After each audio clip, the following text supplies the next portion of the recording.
Okay, hello everyone. We're here with Miss Perez, and can you please tell us a little bit about yourself?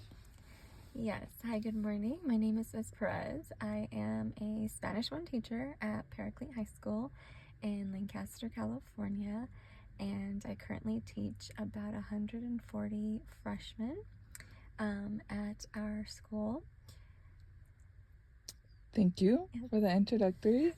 So I'm gonna ask you a few questions and do your best in answering the questions. So the first one, please describe what you would consider to be the perfect learning environment. For me, the perfect learning environment would be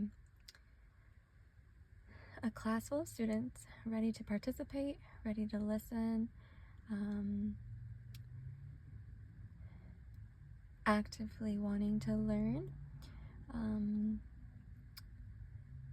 and having both writing materials, like physical pen and paper to work with, as well as electronic.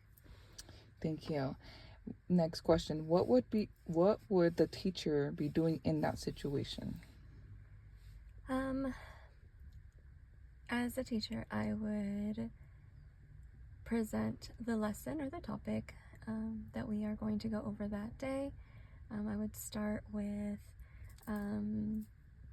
maybe a warm-up to introduce the topic that we're going to be going over, and then getting into the lesson, having some activities depending on the length of the class, having some activities for them to do that relate to the lesson, and walking them through it, instruction, listening, reading.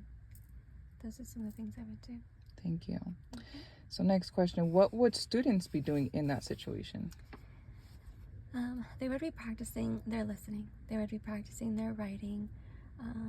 As a foreign language teacher, I have 4 different things that I do for them and that are required by our department for them and for their learning. And it's reading, writing, listening, and there's one more. I believe it's culture, but I may be incorrect. But those 4 things are things that we incorporate into the classroom to help them in their learning.